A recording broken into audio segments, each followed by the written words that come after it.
when I think about like my situation, when I've met all of you guys and how long we've all known each other, I think a lot of people have that same feeling of like just having to go hard. And I think that that's better probably than where most of us were before. That's certainly better than where I was before. I figured out that this year, that sort of just relentless sort of muscle attitude of just banging shit down, fighting snakes or killing snakes, whatever it was. Yeah, it's definitely better to have that kind of a mentality than to be like totally afraid or totally scared or to be like depressed. It's definitely better to have that. But I think there's definitely a better way to do things than that. And I definitely think like a calm, centered, slower approach makes more sense. I was talking to James earlier, this week, I think it was this week, maybe last week, and we were talking about, like he said, this week, where, he said he's going through a divorce, and he's 48, right? You're 48? Yeah, 48. I was like, dude, majority of your life you still have left to live. It's like, literally, nowadays people are going to live to be like 100. So it's like the majority, and I was telling you this too, I'm like, people have this idea, I'm going to retire when I'm 60 or 65. It's like, no, you're not really anymore. People don't do that. Even if they do really well, people work 70s, 80s, people that ran for the presidential election, both of them were 70. Starting what's supposed to be an 8-year term of the most stressful job. You're telling me you can't run a business in accounting doing, if they could be the president, right? And I think it's good to get crazy like that for a little bit, but then I think it's better to sort of stand back. And I wish I could have known this before, because I think I would have been even more effective over the last couple of years had I known this. But the reason I found this out is because this year my business grew quite a bit and I hired a lot of people. Now we've got 18 people working full-time, some contractors, some employees. And when you have a lot more people, you can't just work hard. It literally makes no sense. It's a lot, and you have to figure out what are the right things to work on, because there's so many more projects. Like when you have a business and it's just you, or if it's 2 or 3 people, you can pretty much go in and get anything done in a week.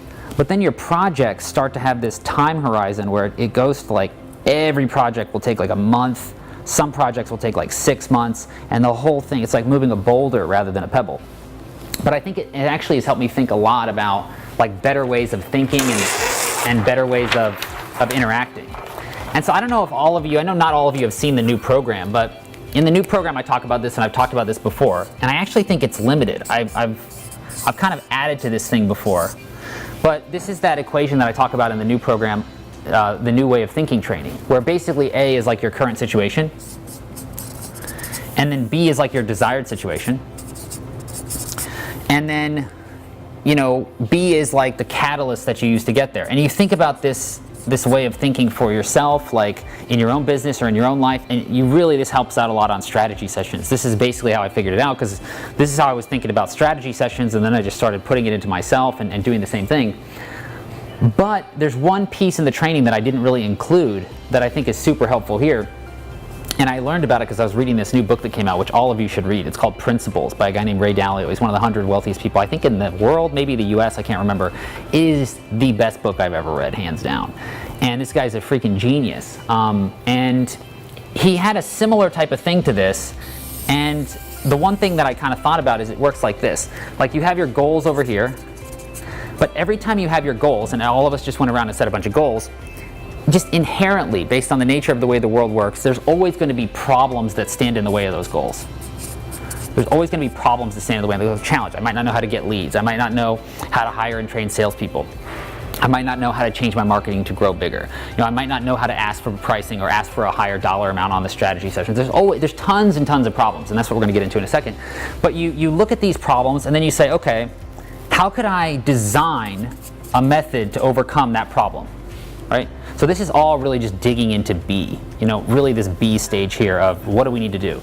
You list out your problems, which we're going to do in a second, then you design a solution, and then I think sometimes you research, because like you might try to design the solution, but you might not have all the answers to overcome that problem. And the research, really the best place to start researching anything is generally going to be Google.